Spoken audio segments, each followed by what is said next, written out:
Good morning friends. तो morning के बज चुके हैं 4:15 और 500 हार्ड डे चैलेंज का आज 52वां दिन। मैं नहा धो के एकदम से तैयार हो चुका हूँ, मेरा बैग भी रेडी है और अब मैं निकल रहा हूँ मेरे मामा के यहाँ जाने के लिए। यहाँ से डिस्टेंस है तकरीबन 110 किलोमीटर।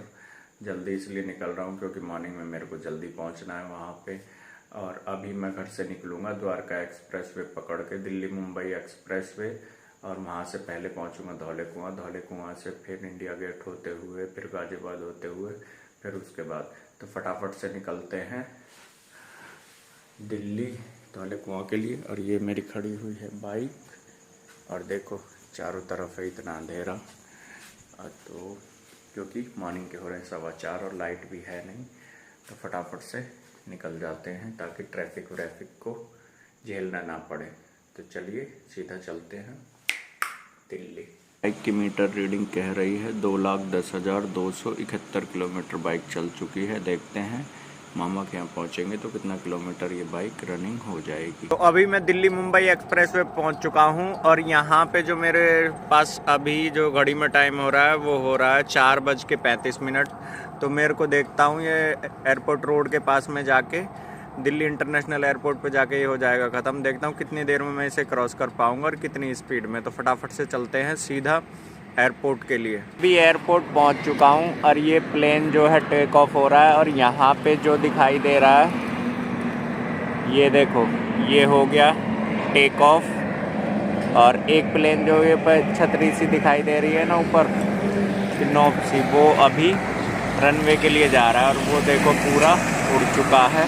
तो फाइनली पहुंच चुका हूं धौला कुआं और टाइम हो गया है 5:05, यानी घर से निकला हूं और यहां तक पहुंचने में मेरे को एवरेज 35 मिनट ही लगी हैं और बाइक चल चुकी है 40 किलोमीटर।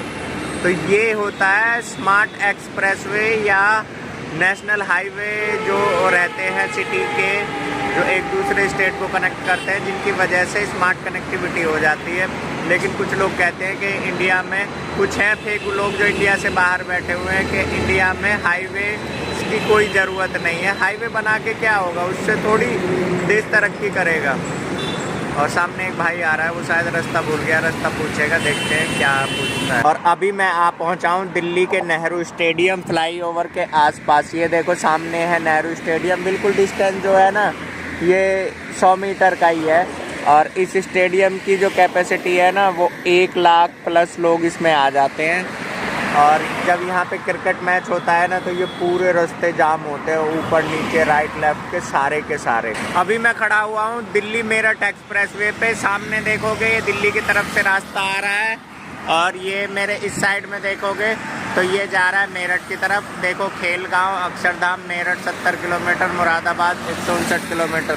साइड में देखोगे ये सारे पैनल लगे हुए हैं सौर ऊर्जा के। उस पार भी देखोगे, उस पार भी ये दिल्ली की तरफ से रास्ता आ रहा है। देखो टाइम हो रहा है 5:50, लेकिन गाड़ियाँ ऐसे ही चल रही हैं लगातार।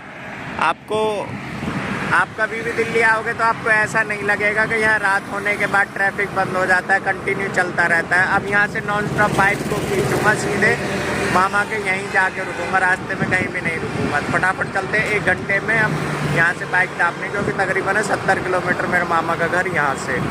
अभी मैं खड़ा हुआ हूँ अक्षरधाम टेम्पल के बिल्कुल बराबर वाले रास्ते पे। ये है अक्षरधाम टेम्पल और इस टेम्पल को बनाने के लिए तकरीबन 1 लाख से ज़्यादा कारीगरों ने अपना सहयोग किया है। और इस टेम्पल के अंदर अभी तो मेरे को पता नहीं है ले जाने देते हैं या नहीं देते, बेल्ट नहीं पहन के जाने देते, पर्स नहीं ले जाने देते और कैमरा भी अलाउ नहीं है। अब है या नहीं है मैं बता रहा हूँ, तकरीबन 8 से 10 साल पहले की बात। तो बहुत ही अच्छा ये मंदिर है। कोई भी टूरिस्ट आता है ना बाहर से, दिल्ली NCR के बाहर से, वो यहाँ घूम के जरूर जाता है, या इंटरनेशनल टूरिस्ट भी आते हैं वो भी यहाँ पे घूम के जाते हैं। कैसे स्टेट को छोड़ के कैसे स्टेट में आ चुका हूँ जहाँ पानी की कोई दिक्कत नहीं है। और जहाँ मैं रहता हूँ हरियाणा में, वहाँ पानी की इतनी दिक्कत है कि मकान मालिक अपना कमरा किराए पे चढ़ाने से पहले ही पूछता है बच्चे कितने हैं, पानी कितना इस्तेमाल होगा। देखो इस साइड में नहर है, इसका पानी जो इस साइड में जा रहा है NTPC में, इस साइड में जो जा रहा है ये सिंचाई विभाग के लिए, उस साइड में जा रहा है वो कहीं और ही जा रहा है। और उस साइड के पार भी ना देखो यहाँ ब्लू कलर का दिखाई दे रहा है ना, ये इसके पीछे भी डैम है। तो आप ये अंदाज़ा लगा लो कि इतना पानी है इस शहर के पास।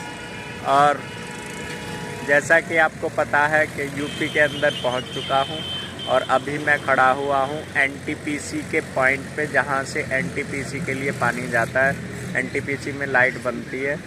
तो अब यहां से जो मेरे मामा का घर पड़ेगा तकरीबन 22 किलोमीटर दूर, और टाइम जो हो चुका है 6 बज चुके हैं। और मेरे को अब यहाँ से पहुँचने में, मुझे इस नहर के रास्ते ही जाना है। मुझे अब यहाँ से पहुँचने में 20 किलोमीटर है, 20 ही मिनट लगेंगी। तो मतलब 6:20 तक मैं पहुँच जाऊँगा। 110 किलोमीटर का डिस्टेंस कवर के मैं 2 घंटे में व्लॉग बनाते हुए आराम से पहुँच गया 70, 80, 90 की स्पीड पे। तो ये है रोड इंफ्रास्ट्रक्चर का फ़ायदा मोदी गवर्नमेंट में। और इसी रास्ते को कवर करने मेरे को सुबह आ जाओ कभी भी 5 घंटे का टाइम लगता ही लगता था। आत्मा जवाब दे जाती थी कि ड्राइव करते करते इतना ट्रैफिक रहता था भयंकर। फाइनली पहुंच चुका हूं मैं मेरे मामा के गांव में। ये मेरे मामा के गांव में लगता है ये डैम। और इधर भी देखो एक पुल है, और इधर चले जाएंगे तो इधर भी ये एक पुल है। क्योंकि यहाँ पे जो है ना, एक नहर को जो है 3 अलग अलग नहरों में जो है कनेक्ट किया हुआ है। किस में पानी छोड़ना है, किस में रोकना है, उसकी वजह से पीछे डैम है। सिंचाई के लिए पानी को यहाँ मैनेज किया जाता है। अब यहाँ से बस 1 किलोमीटर जो है घर रह गया है। 2 मिनट में पहुँच जाऊँगा। 6:20 हो चुके हैं। पूरे 2 घंटे लगे। 2 घंटे में 115 किलोमीटर कवर करके मैं पहुँच चुका हूँ मेरे मामा के घर, मतलब गाँव में। फाइनली पहुंच चुका हूँ मेरे मामा के यहाँ। और आज के इस ट्रैवलिंग ब्लॉग को यहीं पे करते हैं खत्म। वीडियो लगाओ आपको अच्छा, वीडियो कर दे लाइक, दोस्तों करते शेयर। चैनल पे आए हो नए चैनल को सब्सक्राइब, ऐसे अपना प्यार और सपोर्ट बनाए रखें। फिर मिलते हैं नेक्स्ट वीडियो में। तब तक के लिए बाय बाय।